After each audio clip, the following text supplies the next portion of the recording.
बिस्मिल्लाहिर्रहमानिर्रहीम। तो आज हम सामीन जिस मौजू पे वीडियो बनाने जा रहे हैं बड़ा इम्पोर्टेंट मौजू है और उस पर अक्सर लोग जो है ना वो कम बात करते हैं। ईद उल ज़ुहा आ रही है और ईद कुर्बान के मौके पे हम कुर्बानी कर देते हैं। कुर्बानी के मसाइल और इसके हवाले से बहुत सारी चीज़ें ऐसी होती हैं जो हमें पता नहीं होती, जिनके बारे में हमें मालूम नहीं होता, लिहाजा उनका जानना बहुत ज़रूरी होता है। और इसमें एक बड़ी अहम चीज़ जिस पे आज हम बात करने जा रहे हैं वो है कि ईद कुर्बान का फलसफा क्या है, ईद कुर्बान का मकसद क्या है। सारे मसाइल इसके एक तरफ हैं, इसके सारे के सारे जो भी प्रॉब्लम्स हैं, जो इसके फ़वाइद हैं, वो सारे के सारे एक तरफ हैं। ये एक बात जो है ना इस मौजू पे बात करेंगे कि ईद कुर्बान का आखिर फलसफा क्या और मकसद क्या है। तो नाज़रीन, किसी भी काम को जब हम करते हैं उसमें जो सबसे पहली चीज़ है वो उसकी नीयत है कि उस अमल की नीयत क्या है।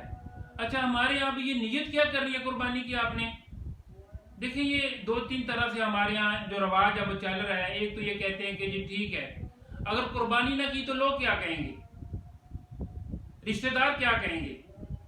और बसों का हम ये देखते हैं कि हमारे बच्चों को, और सब बच्चों को शौक होता है कि जी बकरा होना चाहिए, छतर होना चाहिए। हमारा मकसद अल्लाह की रजा नहीं होता, बल्कि या तो बच्चों की रजा है कि बच्चे कह रहे थे कि बाबा बकरा नहीं है, हमारे पास छतरा नहीं है, तो हम सिर्फ इसलिए लेने चले गए हैं। लोग क्या कहेंगे, रिश्तेदार क्या कहेंगे। तो अगर तो आप साहिब इस्तात हैं फिर तो आप पे वैसे फर्ज है, आप ना करेंगे तो गुनहगार होंगे। और अगर आप साहिब इस्तात नहीं है या साहिब इस्तात होने के बावजूद भी आपकी नीयत ये है कि लोग क्या कहेंगे, रिश्तेदार क्या कहेंगे, कि बच्चे क्या कहेंगे, बाबा ने मैं बकरा नहीं लेके दिया, तो कल क़यामत को जब इसका अजर तकसीम होगा तो आप अल्लाह के यहाँ सवाली बन के अजर के लिए खड़े होंगे। और अल्लाह आपसे यही फरमाएगा कि आपकी नीयत बच्चों के लिए थी, आपकी नीयत रिश्तेदारों के लिए थी, आपकी नीयत दूसरे लोगों के लिए थी कि लोग क्या कहेंगे। और लोगों ने कह दिया कि ठीक है, आपने बहुत अच्छा बकरा किया, आपने बहुत अच्छा बछड़ा किया, आपकी कुर्बानी माशाल्लाह बड़ी खूबसूरत है, अब मेरे यहाँ इसका अजर नहीं है, आप जाके उन्हीं लोगों से इसका अजर लो। और ऐसा ना हो कि कल क़यामत को जब हम कुर्बानी करने के बावजूद अपना पलड़ा देखें और उसमें हमें कुछ ना मिले। लिहाजा सबसे पहले आपने अपनी नीयत को ठीक करना है कि नीयत किसी भी नेक अमल की सिर्फ अल्लाह की रजा की खातिर है, लिल्लाह, सिर्फ अल्लाह की रजा है। जब इसमें किसी दूसरे की रजा शामिल हो जाएगी तो फिर इसमें शिरक का जो अंसर है वो शामिल हो जाएगा। हाँ जी, फिर इसमें एक तकसीम है जो अल्लाह की रजा की, अब वो अल्लाह की रजा महज नहीं रही, मुतलक अल्लाह की रजा नहीं रही, खालिस अल्लाह की रजा नहीं रही, किसी दूसरे की रजा भी उसमें आ गई। तो फिर जिस किसी दूसरे की रजा ही है, कल क़यामत को रब्बे वहदहु ला शरीक यही फरमाएगा कि जाके उससे आप अपना अजर ले लो।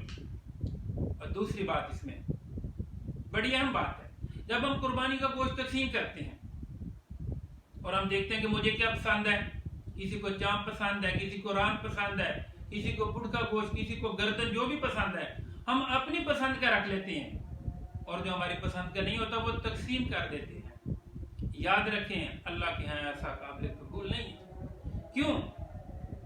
इरशाद बारी ताला, लन तनालुल बिर्रा हत्ता तुनफिकू मिम्मा तुहिब्बून, तुम उस वक्त तक नेकी पा ही नहीं सकते जब तक तुम वो चीज अल्लाह की राह में खर्च ना करो जो तुम्हें पसंद हो।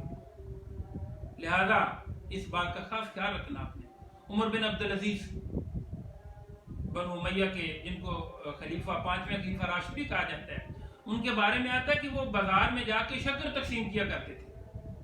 और किसी ने उनसे कहा कि अमीरुल मोमिनीन, आप शक्कर क्यों तकसीम करते हैं, आप पैसे दे दिया करें दूसरों को, और आप शक्कर ही क्यों तकसीम करते हैं, आपको और चीज तकसीम कर दिया गए। तो उन्होंने कहा कि इसलिए करता हूं कि मुझे शक्कर ही पसंद है। लन तनालुल बिर्रा हत्ता तुनफिकू मिम्मा तुहिब्बून, तुम उस वक्त तक नेकी को नहीं पा सकते जब तक अल्लाह की राह में उस चीज को खर्च ना करो जो तुम्हें महबूब है, जो तुम्हें पसंद है। और कुर्बानी का फलसफा भी यही है। इब्राहिम अलैहिस्सलाम को इस्माइल अलैहिस्सलाम से बढ़कर कौन अजीज था? सबसे प्यारे इस्माइल थे, औलाद थी, वही बेटा था, सबसे प्यारा था। और कुर्बानी का फलसफा ये है कि उस चीज को अल्लाह की रजा के लिए दिया जाए। और आपने जब गोश्त देना तो फिर देखना है कि अगर आपको रान पसंद है तो फिर रान को तकसीम करें। आप कहेंगे ये कैसी बात कर दी, हाँ जी, ये तो हमने खुद खानी है।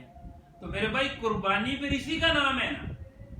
कुर्बानी पे जरा गौर तो करें कि आपका खुद जी चाह रहा है कि मैं ये रान रखूं, میں یہ گردن رکھ لوں، میں یہ پائے رکھ لوں، یہ چیز میں کھاؤں، اور اس کے باوجود آپ اس کو دوسروں کے گھروں میں بھیج دو، غربا کے حقداروں کے گھروں میں بھیج دو، یہی قربانی ہے۔ قربانی اسی کا نام ہے نا کہ آپ نے قربان کر دیا اپنی خواہشات کو۔ لہذا آپ بیٹا تو قربان نہیں کر سکتے، لیکن اپنی خواہشات کو قربان کر سکتے ہیں۔ یہی قربانی کا فلسفہ ہے، یہی قربانی کا مقصد ہے۔ اگر آپ اس مقصد کو بھول جاتے ہیں تو آپ جو قربانی کا فلسفہ ہے آپ اس کو بھول گئے، آپ نے صرف ایک رسم ادا کی ہے۔ اور تیسری بات ہمارے یہاں اکثر یہ بھی ہے کہ ہم جب گوشت تقسیم کرتے ہیں تو پہلے تو یہ دیکھ لیتے ہیں کہ جی ٹھیک ہے ہمارے تو گھر میں سارا پورا آ جانا ہے، اور شریعت نے اس بات کی اجازت دی ہے، یا یہ دو حصے ہم رکھ لیتے ہیں، ہم ایک حصہ رکھ لیتے ہیں، شریعت نے اجازت دی ہے۔ میرے بھائی شریعت نے اگرچہ اجازت دی ہے، لیکن قربانی کا جو کما حق کا مقصد ہے وہ پورا نہیں ہو سکے کہ آپ نے گوشت سارے کا سارا خود رکھ لیا اور آپ نے اپنی خواہشات کو قربان نہیں کیا۔ آپ کے پڑوس میں، آپ کے محلے میں، یا آپ کے دائیں بائیں شہر میں بھی اگر کہیں غریب بغیر گوشت کے اس دن رہ گیا تو اللہ کو آپ کی قربانی کی، آپ کے بکرے کی، آپ کے چھترے کی کوئی ضرورت نہیں ہے۔ اللہ کو نہ تو یہ گوشت پہنچتا ہے، نہ اللہ کو یہ خون پہنچتا ہے۔ اللہ صرف آپ کی نیت کو دیکھتا ہے، آپ کا جو عمل ہے اس کے اخلاص کو دیکھتا ہے۔